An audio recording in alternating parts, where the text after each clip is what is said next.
Paulo escreve o seguinte: e continuemos a correr, sem desanimar, a corrida marcada para nós. No contexto da época, irmãos, a palavra aqui, corrida, aponta para uma maratona, ou seja, uma corrida que vai exigir de nós resistência, constância, perseverança, disciplina, foco, fé, paciência.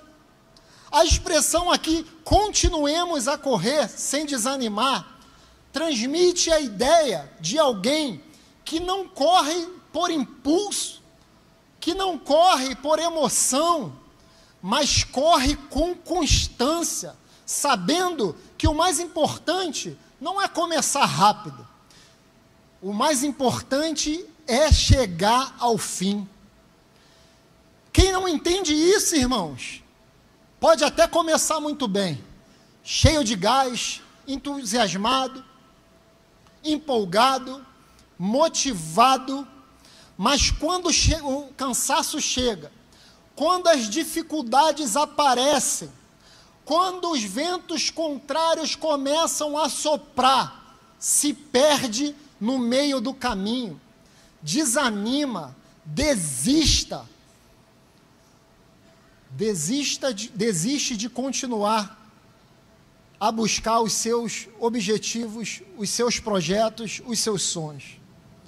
A vida cristã, irmãos, o casamento, a vida ministerial, o chamado de Deus na nossa vida, os sonhos e os projetos que Deus projetou para nós, eles não podem ser comparados a uma corrida de 100 metros rasos, não.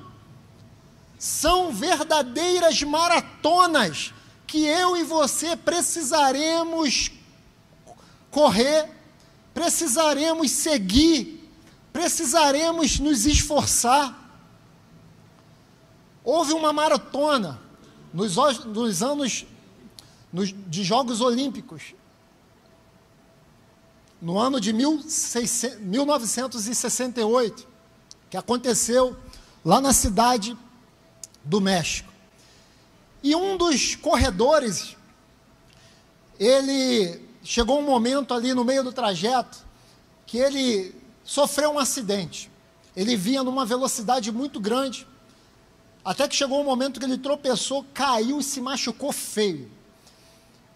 E ali aquele acidente fez com que ele deslocasse ali o joelho, abriu uma ferida aqui na perna dele, ele começou a sangrar, e ele começou a sentir dores muito fortes. O nome desse corredor é John Steffen. Mas também aconteceu de outros corredores também sofrerem acidente. E aí aqueles corredores foram socorridos, foram retirados ali, porque desistiram, não entenderam que não tinha como prosseguir. Mas algo surpreendente é que no caso de John Steffen, ele não aceitou ser retirado da pista de corrida. Mesmo sangrando, mesmo com o joelho deslocado, mesmo sentindo muitas dores, ele decidiu prosseguir aquele trajeto. Ainda que ele tivesse com uma velocidade muito lenta. O que aconteceu?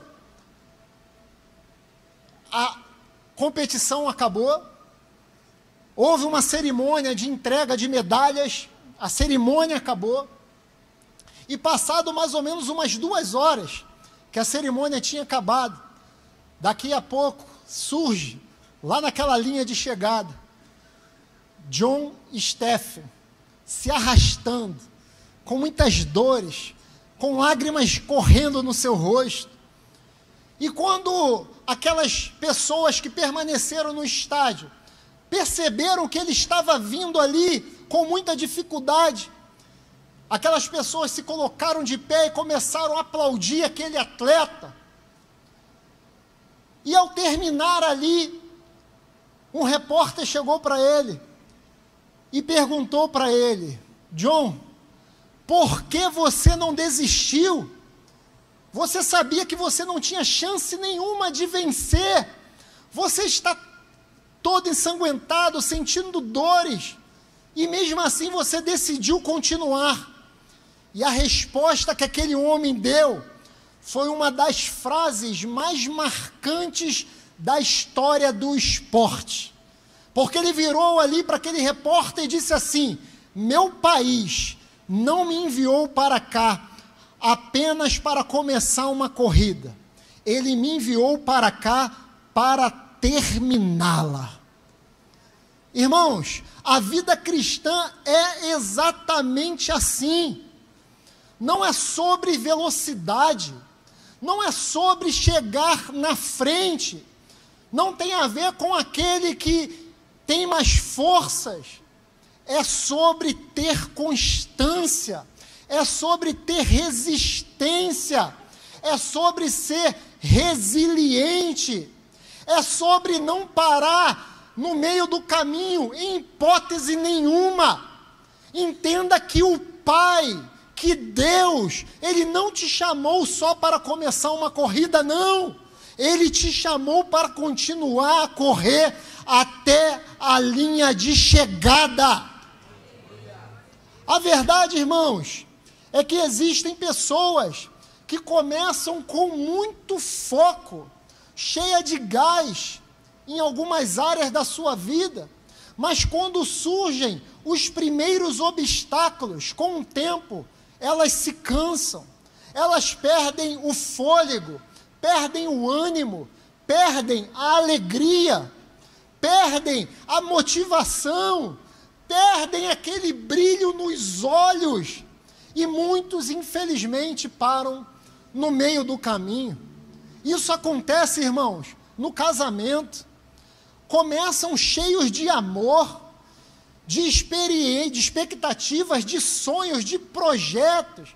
É flor para lá, é flor para cá, é presente para lá, é presente para cá. Mas com o tempo, aquele carinho, aquele amor, aquela atenção se perde no meio da rotina, no meio dos problemas, no meio das adversidades. Isso também acontece nos estudos. Pessoas que começam determinadas ali a estudar, quem sabe em busca de passar num concurso público, quem sabe em busca de buscar uma profissão, cheias de planos, focados, mas no meio do caminho perdem a motivação, se distraem, se desanimam e deixam de buscar aquele sonho. Isso acontece também na vida profissional.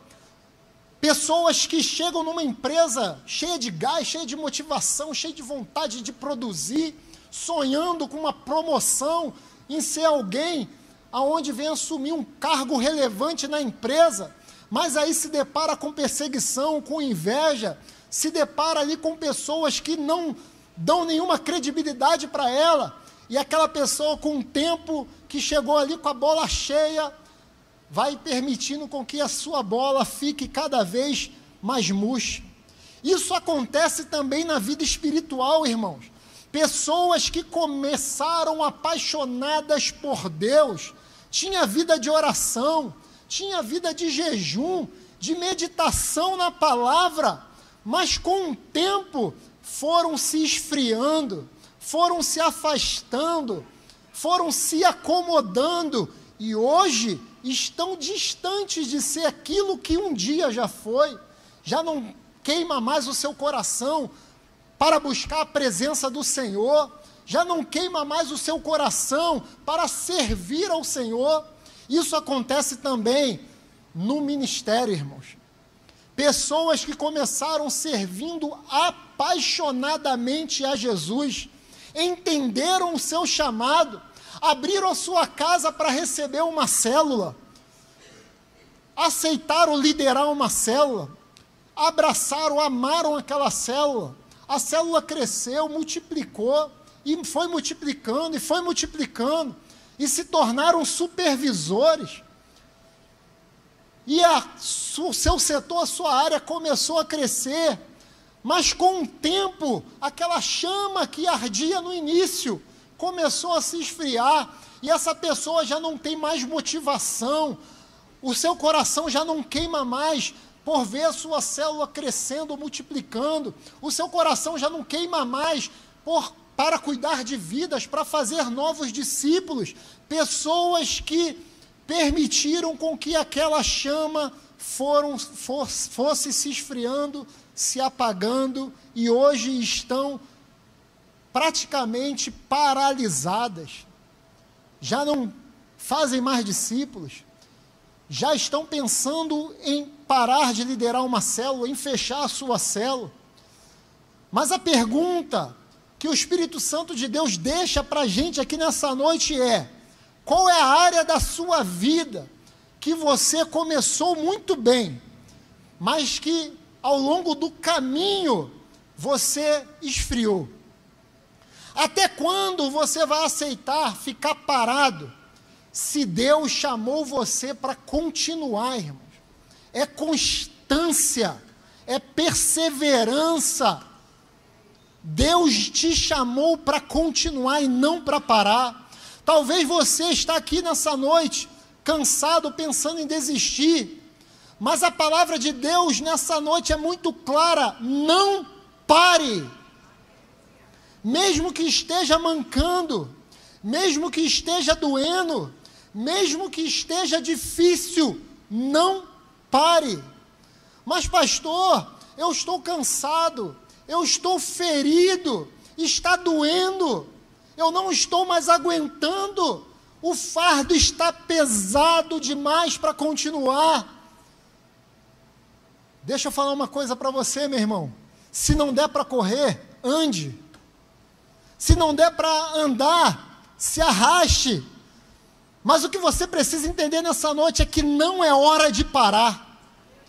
Isaías, no capítulo 40, versículo 31, diz assim: mas os que esperam no Senhor renovam as suas forças, sobem com asas como de águias, correm e não se cansam, caminham e não se fatigam. Quem te chamou, irmãos, foi fiel para começar, e é Ele mesmo que tem todo o poder para sustentar você até o fim.